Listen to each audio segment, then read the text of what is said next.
Today's story comes from a small town in West Virginia. It begins with a witch. That summer I turned 15. My mom said I needed fresh air. She said I needed a break from the city. What she really needed was space. She had just met Mark, the man who would later become my stepfather, and they wanted the summer to themselves. Renovations, privacy, time to figure out what they were building together. So I was sent away to a small town called Ashwood, tucked deep into the hills of West Virginia. 3 gas stations, 1 grocery store, a church, a river, and more rumors than people. I didn't want to go. But Mark promised me something that made the decision easier. A brand new gaming PC when I came back. So I went. My grandmother's farmhouse stood near the edge of town, not far from the woods. The kind of place that creaks at night even when there's no wind. We barely knew each other. My father had left when I was 2. He came back once for my 5th birthday with a toy truck, then disappeared again. Years later, he died in a bar fight somewhere out west. After that, my grandmother had become deeply religious. She said she wanted to rebuild what had been broken in the family. That included me. For about 10 days, I tried to be the perfect grandson. I went to church with her, carried groceries, helped in the garden. Then the boredom set in, and boredom in a small town is dangerous. That's how I met them. Luke, Mason, Tommy, and Ryan, another kid sent away for the summer just like me. Luke was the leader, lean, restless, always smirking like he knew something you didn't. Mason was quieter, observant. Sometimes there was something cold behind his eyes.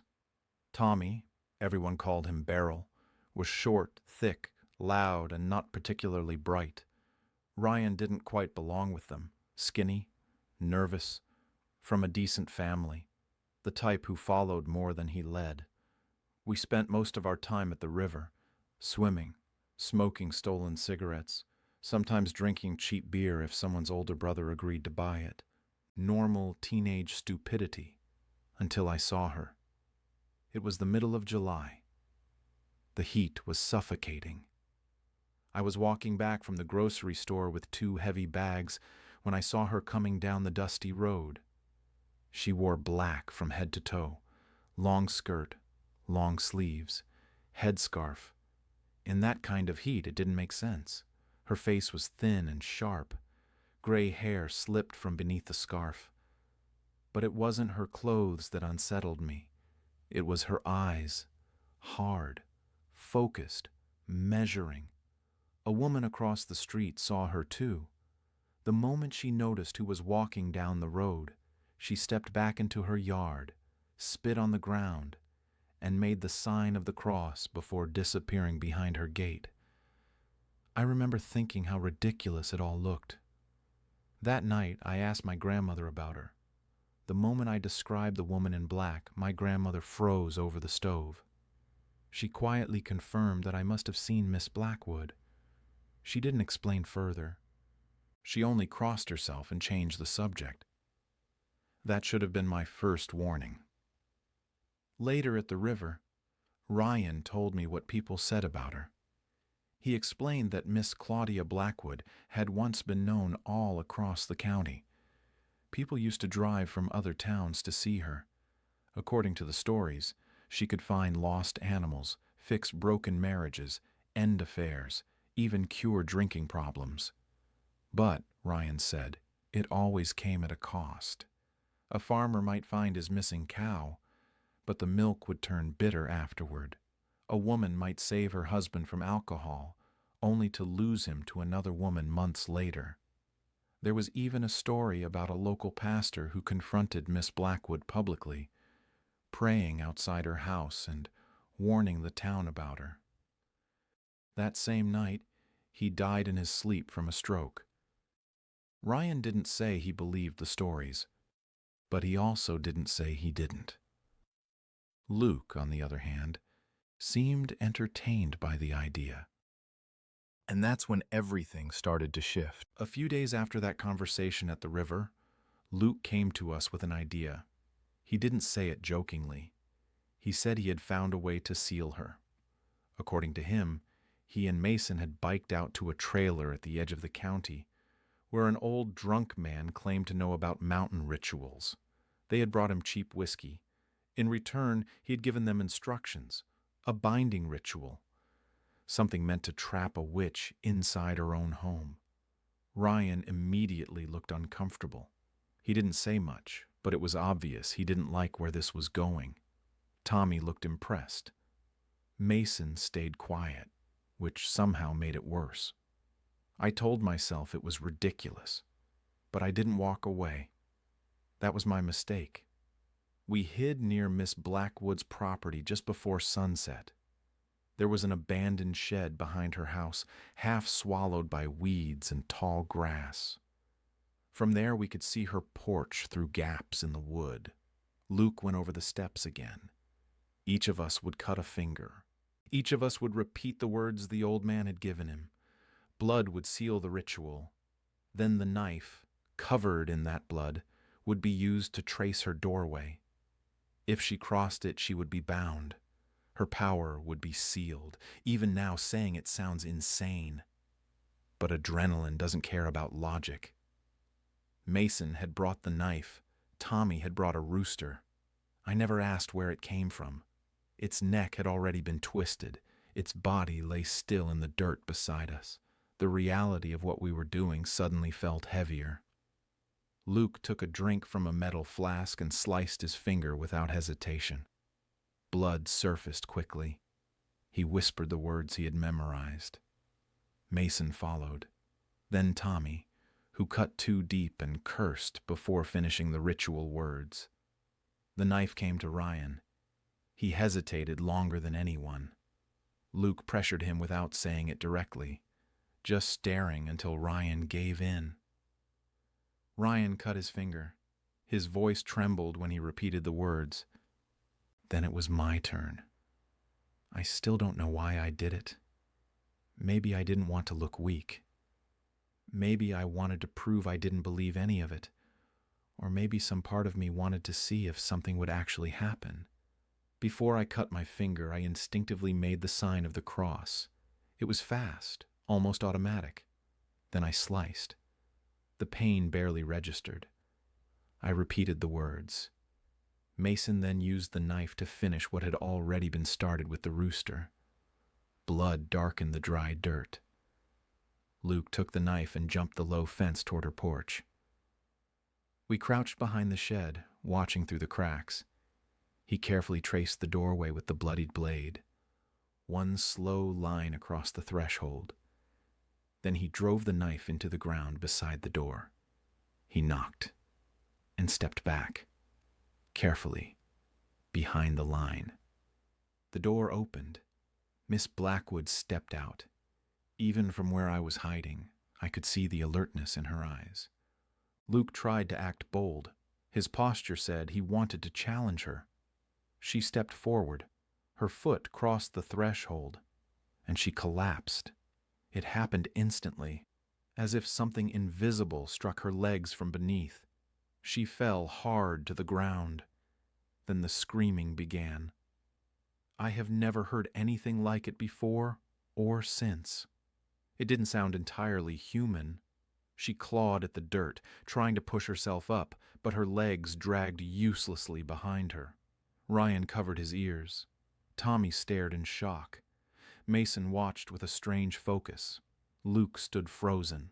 Miss Blackwood's eyes eventually found the knife near the doorway. She began dragging herself toward it. Her mouth moved, not screaming now, whispering, slowly, deliberately. Mason suddenly crossed the fence and kicked her in the side. She folded inward, gasping. Then she looked at him, and I felt something cold pass straight through me. She stopped screaming. She simply stared. Her lips moved again, carefully, like she was marking something in her memory. Luke pulled Mason back. We ran. All of us.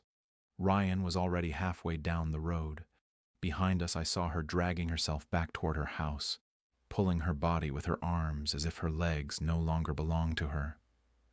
The next morning, The town was buzzing. People said she had suffered a stroke in her yard, partial paralysis. She could barely walk, and she told no one what happened. That silence should have frightened me the most, but instead, we felt powerful. We believed we had done something real.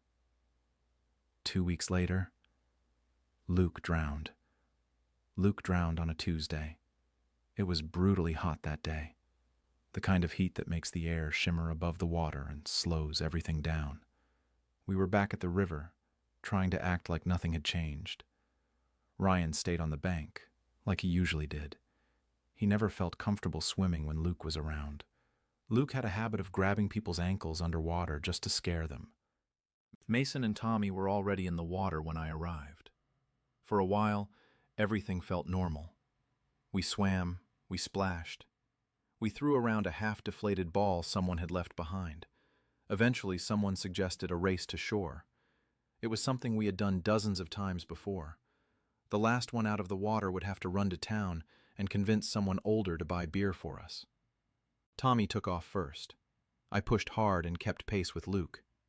He was a stronger swimmer than I was, but I stayed close. Out of the corner of my eye, I saw him glance at me. Then he dove. I assumed he was trying to get ahead underwater. I pushed harder.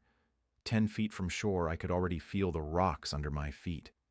I stood up and stumbled onto the bank, breathing hard. Tommy was already there. Mason climbed out seconds later.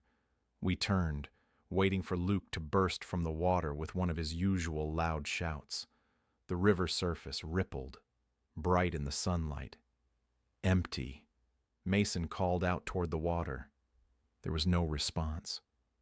Tommy laughed nervously at first, assuming Luke was trying to scare us. But seconds stretched too long. Ryan was standing now, staring at the water. Mason dove back in. Tommy followed. So did I. We opened our eyes underwater, searching blindly. The river wasn't deep in that area, maybe 8 feet at most. Mud, rocks, weeds. No Luke. We came up gasping for air and dove again. And again. Ryan was already running toward town. That was when I realized he knew this wasn't a joke.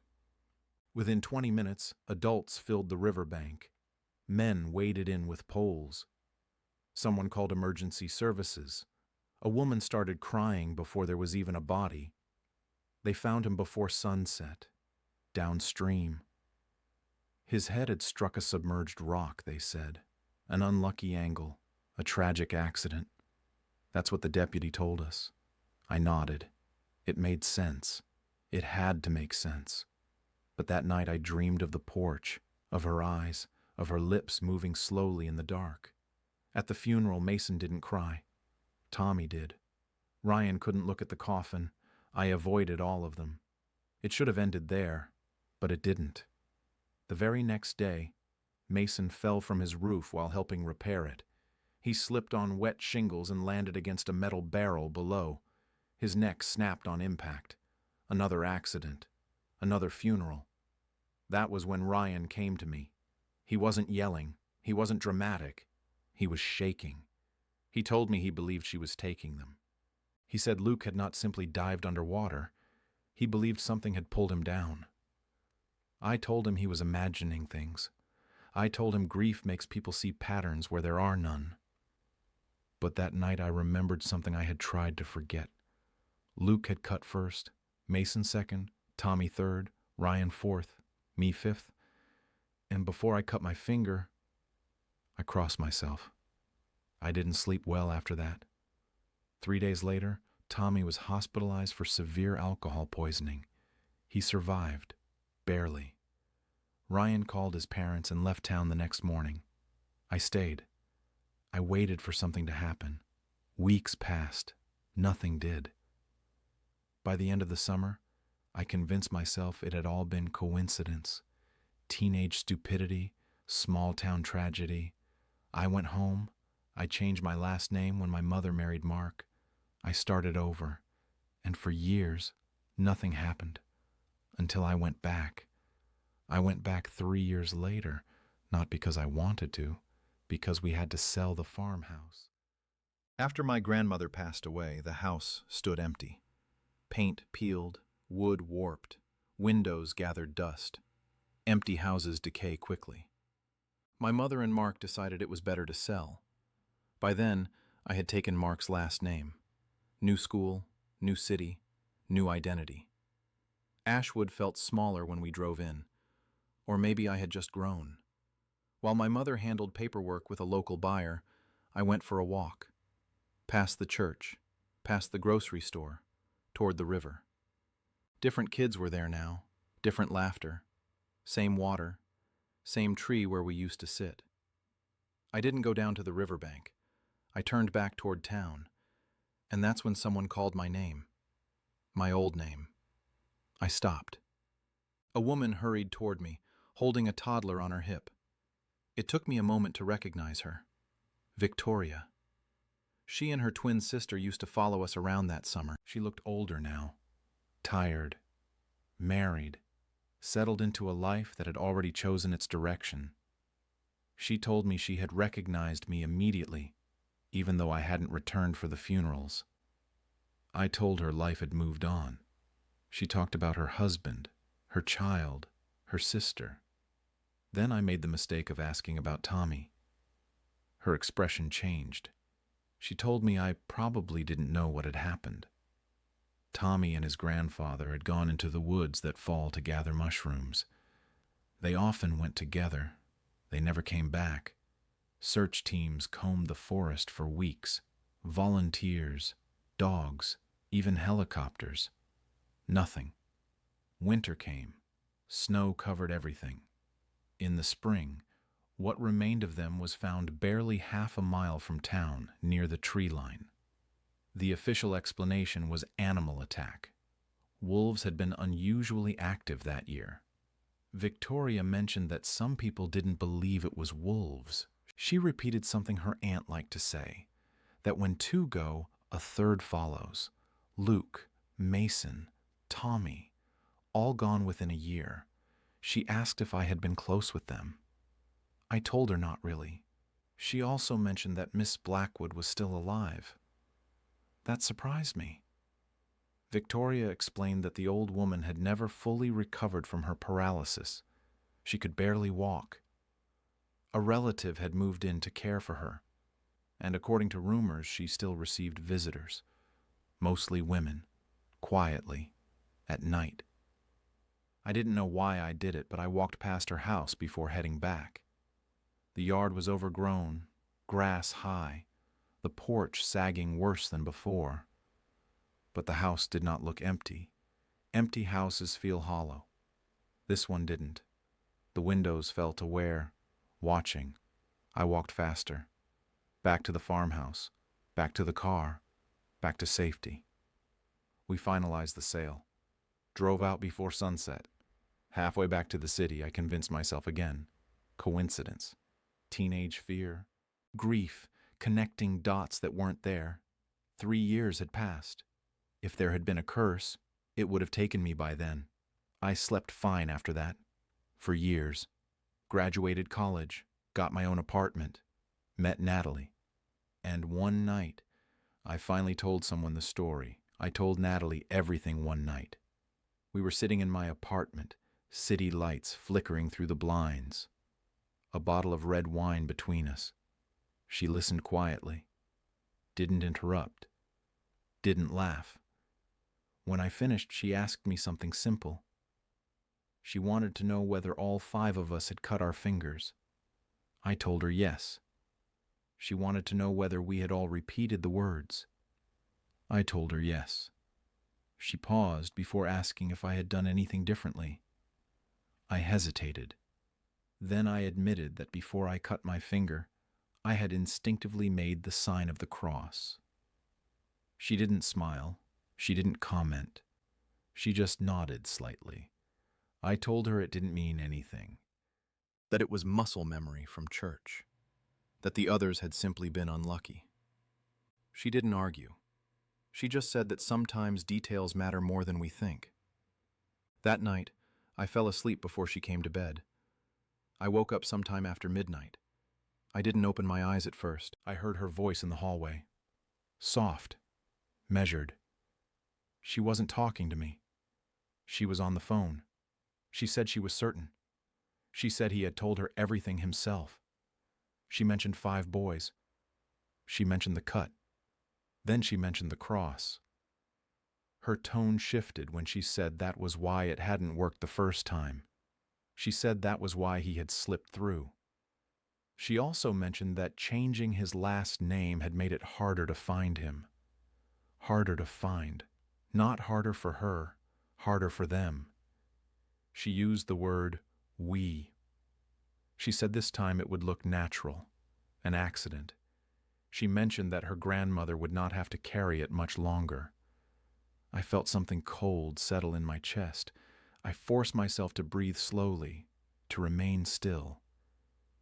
She stepped into the bedroom, stood there for a long moment, watching. I could feel it, the same way I had felt it years ago in Ashwood.